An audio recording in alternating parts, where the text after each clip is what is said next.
পূব আকাশে সূর্য সবেমাত্র দৃশ্যমান হইয়াছে, তাহাকে কর্মকারের হাপরের হাওয়ায় গনগনে আঁচে রাঙা লৌহ চক্রের ন্যায় দেখাইতেছে। স্রোতস্বিনীর শীতল জলে স্নান সমাপনান্তের হাওয়া আসিয়া গ্রাম্য সকল জীবের অস্থি কাঁপুনির উৎপাত বাড়াইয়া দিয়াছে। অদূরে কয়েকজন বৃদ্ধ শুষ্ক কাষ্ঠ জ্বালাইয়া বৃত্তাকার বসিয়া দেহগুলি সেকিয়া লইতেছেন। গৃহের সদরে গোবর লেপন সমাপন করিয়া 2-4টি বধূকক্ষে কলসি লইয়া গ্রাম মধ্যস্থিত ইদারার সম্মুখে ভিড় করিয়া খোশ গল্পে মজিয়াছে।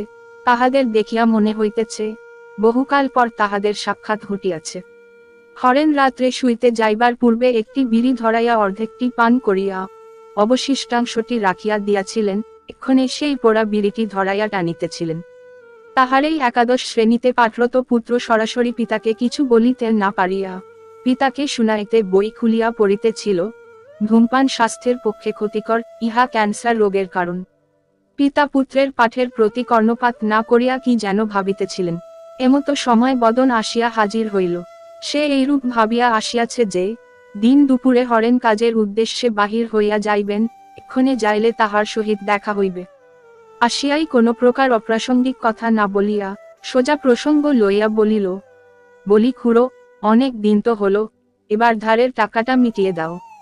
বর্ষাকালীন ধান চাষের সময় হরেন বদনের নিকট কিছু টাকা ধার লইয়াছিলেন। টাকা চাহিতে গিয়া জানিতে পারিয়াছিলেন বদনের পিতা উপযুক্ত পুত্র বদনকে সমস্ত সম্পত্তি বুঝাইয়া অবসর লইয়াছেন। বদনের পিতার যখন ধানের ব্যবসা ছিল, হরেন মজুরের কাজ করিয়াছিলেন, বদন তখন সবেমাত্র হামাগুড়ি দিতে শিখিয়াছিল। কখনো কখনো একটানা কাঁদিতে থাকিলে মাথা করুন বলিতেন, বাবা হরেন, যাও তো পাগলটাকে একটু নদীর চরে ঘুরিয়ে নিয়ে এসো। হরেন তাহাকে কোলে করিয়া নদীর চরে ঘুরাইতে ঘুরাইতে বিপুল আবদার সহ্য করিয়াছেন। পুত্রসম বদনের নিকট টাকা চাহিতে ইতস্তত হইয়াছিলেন। মানুষ যখন নিরুপায় হইয়া থাকে তখন বহু কিছু ইচ্ছার বাহিরে গিয়াও করিতে হয়। হরেনও বাধ্য হইয়া বদনের নিকট ধার লইয়াছিলেন। বদন সেই টাকারই তাগাদা করিতে আসিয়াছে। হরেন বদনের মুখপ্রতি চাহিয়া বলিলেন, দেব বাবা। কবে দেবে খুড়ো? ধান সব গোপনে গোপনে বিক্রি করে দিলে যত তাড়াতাড়ি পারি দিয়ে দেব। তাই যেন হয়, আমি কিন্তু বারবার আসতে পারবো না। এই বলিয়া বদন হন হন করিয়া নদীর অভিমুখে চলিয়া গেল। হরেন ভাবিলেন অর্থের নিকট মানুষের স্নেহ, মায়া, মমতার কোনো মূল্য নাই। অর্থের পশ্চাতে লালায়িত হইয়া ছুটিতে ছুটিতে সেই দিনের হরস্বৎফুল্ল শিশুটি আজ কঠিন পাষাণে পরিণত হইয়াছে। হঠাৎ হরেনের নজর হইল, তাহার পুত্র পড়া থামাইয়া তাহার প্রতি চাহিয়া রহিয়াছে। হরেন হাত হইতে নিভিয়া যাওয়া বিড়িটি ফেলিয়া ঘরে ঢুকিয়া গেলেন। ঘরের পূব দিকের দেওয়াল ঘেঁষিয়া বাবুইবাড়ি ছাইত খাটিয়া রহিয়াছিল। তাহাতে শুইয়া হরেন বদনের কথার তীক্ষ্ণতা লইয়া ভাবিতেছিলেন। তিনি যাহাকে কোলেপিঠে করিয়া মানুষ করিয়াছেন, তাহার কথাই তাহাকে একদিন বিদ্ধ করিবে, সেই একদিন তাহাকে শাসাইয়া যাইবে। ইহা কিরূপে সম্ভব হইয়াছে, তাহার কোনো সদুত্তর পাইতেছিলেন না। অবশেষে সমাধান সূত্র পাইলেন। মনিবের উত্তরসূরিকে আদর দিয়া লালন পালন করিয়া বড় করিয়া তুলিলেও সে মনিবী হইয়া থাকে, স্থলে পালনকারীর কোনরূপ পরিবর্তন হয় না। পঙ্কিল হইতে লালিত পালিত হইয়া কমল ফুটিয়া উঠিলে সে কমলই রয়, পঙ্কিল পঙ্কিলই রহিয়া যায়। একটু বেলা হইতেই কাহাকেও কিছু না বলিয়া হরেন বাহির হইয়া গেলেন। নিকটবর্তী শহরের এক পূর্বপরিচিত ব্যবসায়ীর নিকট গিয়া তাহার যাহা কিছু গৃহ সম্পত্তি রহিয়াছে তাহার বিবরণ দিয়া জানিতে চাহিলেন, এগুলো বন্ধক দিলে 5,000 টাকা হবে কি বিমল? বিমল একটি গণক যন্ত্র বাহির করিয়া অতীব যত্নের সহিত হিসাব করিয়া বলিলেন, না হবে না, খুব জোর হলে 3,000 টাকা হবে। হরেনের গৃহ সম্পত্তি বলিতে কয়েকটি কাঁসার থালা, পেতলের ঘটি, কলসি ও চাষের কার্যে ব্যবহার্য কয়েকটি কোদাল, কাস্তে রহিয়াছে। বিমল সদয় হইয়া কহিলেন, হরেন, তোমার চাষের জমি বিক্রি অথবা বন্ধক রাখলে টাকাটা হয়ে যাবে। কথাটা শুনিয়া হরেন নির্বাক হইয়া গেলেন। তাহাকে দেখিয়া মনে হইতে লাগিল যেন হঠাৎ করিয়া একটা প্রকাণ্ড ঝড় আসিয়া তাহার অস্তিত্ব মুছিয়া দিয়া গেল। মনে মনে ভাবিলেন, তাহার অনেক কষ্টে ক্রয় করা মাত্র 1 বিঘা জমি হইতে তাহার একমাত্র পুত্রকে বঞ্চিত করিয়া একবক্ষ বিবেক দংশন লইয়া বাঁচিতে পারিবেন না। বন্ধক রাখিয়া যে কোন প্রকারে ছাড়াইবেন তাহা ভাবিয়া পাইলেন না। বিমলের সহিত আর কোন বাক্যালাপ না করিয়া উঠিয়া পড়িলেন। ঘরে যখন ফিরিয়া আসিলেন তখন তাহার পুত্র একটি কাঁসার সানকিতে করিয়া ভাত খাইতেছিল। হরেন তাহার প্রতি চাহিয়া ভাবিলেন, আজ তাহার একমাত্র পুত্রকে বাঁচাইতে গিয়া বদনের নিকট ঋণী হইয়া পড়িয়াছেন, সেই দিন যদি তাহার পুত্রের কলেরা না হইত, তাহা হইলে তাহার ধান বিক্রি করিয়া প্রাপ্ত টাকাগুলি জলের ন্যায় বাহির হইত না, তিনি বদনের মুখের উপর ছুঁড়িয়া মারিতেন। তিনি এই ভাবিয়া সন্তুষ্ট হইলেন যে, তিনি ঋণী হইয়াও তাহার একমাত্র বংশপ্রদীপটিকে জ্বালাইয়া রাখিয়াছেন। বিধাতা কখনো কাহাকেও সকল দিক হইতে সুখী করিয়া থাকেন না, হরেনকেও করেন নাই। তাহার পুত্রটিকে জটিল রোগ হইতে ফিরাইয়া দিয়া সুখ দিয়াছেন ঠিকই, কিন্তু ঋণের বোঝা চাপাইয়া দুঃখ দিয়া রাখিয়াছেন। হরেন রন্ধনশালায় ঢুকিয়া দেখিলেন, তাহার স্ত্রী রমা স্নানে গিয়া পুকুর হইতে যে শুষ্নী শাকগুলি লইয়া আসিয়াছেন, সেইগুলি বটি লইয়া কুচাইতেছেন। হরেন গলাটা অল্প খাকড়াইয়া লইয়া বলিলেন, আজ সকালে তুমি যখন ইদারায় গিয়েছিলে বদন এসেছিল, খুব কড়া ভাষায় টাকাটা চেয়েছে। বটি হইতে দৃষ্টি তুলিয়া রমা হরেনের প্রতি চাহিয়া বলিলেন, তুমি কোথায় গিয়েছিলে? একক উদ্ধৃতি চিহ্ন একক উদ্ধৃতি চিহ্ন। শহরে গিয়া বিমলের সহিত যাহা কথা হইয়াছে সমস্ত খুঁটিনাটি হরেন বলিলেন। রমা এতক্ষণ কিছু বলেন নাই, সমস্ত বৃত্তান্ত শুনিয়া রাগিয়া বলিলেন, সব বন্ধক দিয়ে দিলে মাটিতে গর্ত করে ভাত খাব নাকি? হরেন শুনিয়া মনে ব্যথা পাইলেন, কিন্তু কিছুই বলিলেন না। দুঃখের দিনে আপন অর্ধাঙ্গিনীও যে তাহা মানিয়া লইয়া পাশে দাঁড়াইয়া ভগ্ন হৃদয়ে সাহস না যোগাইয়া হৃদয়কে আবারও বেশি ভাঙিয়া দেন, হরেন তাহা আজ মনে প্রাণে উপলব্ধি করিতে পারিলেন। এই জগতে সকল জীবই সুখ পিয়াসী, বিন্দুমাত্র অসুখ আসিলেই তাহারা পোষণকর্তাকে ছিঁড়িয়া খাইতে চাহে। বিপদের দিনে যাহাকে আপন বলিয়া ভাবা হয় সে যদি সরিয়া যায়, তাহা হইলে অন্তরে যে ব্যথা হয়, তাহা যে কোনো দেহুজ ব্যথাকে হার মানাইয়া দেয়। হরেন রন্ধনশালা হইতে বাহিরে আসিয়া পুত্র যে স্থলে খাইতেছিল তথায় মাথায় হাত দিয়া বসিয়া পড়িল। তাহার মনে পড়িতে লাগিল আদিকাব্য রামায়ণের রচয়িতা মহর্ষি বাল্মীকির কথা। তিনি যখন দস্যু রত্নাকর থাকিয়া ডাকাতি করিয়া পাপ করিতেন, তাহার পাপের ভাগ স্ত্রী ও মাতা কেহই লইতে চাহেন নাই, অথচ তাহার রোজগারে জীবন নির্বাহ করিয়াছেন। সেও সেইরূপ ঋণ করিয়া মহাপাপ করিয়াছে, স্ত্রী সেই পাপের ভাগ লইতে আজ রাজি নহেন। রন্ধনশালা হইতে রত্না উচ্চস্বরে বলিলেন, স্নান করে এসো। হরেন একটি বাটিতে করিয়া সরিষার তৈল লইলেন। উঠানে কাপড় শুকাইবার জন্য যে দড়িটি টাঙ্গাইয়া রাখা হইয়াছিল তাহা হইতে অর্ধ শুষ্ক গামছাটি টানিয়া লইয়া কাঁধের উপর ফেলিয়া স্নানের উদ্দেশ্যে নদীর অভিমুখে চলিলেন। আজ তাহাকে একটু ঘুরপথে নদীতে আসিতে হইল। তিনি যখন গ্রামবাসীর সচরাচর ব্যবহৃত পথ ধরিয়া আসিতেছিলেন তখন বিপরীত দিক হইতে বদন আসিতেছিল। বাঘের মুখে পড়িলে শিকার যেরূপ ছুটিয়া নিজেকে গোপন করিয়া থাকে, হরেনও সেই মতো ব্যাঘ্রের মুখ হইতে নিজেকে গোপন করিয়াছেন।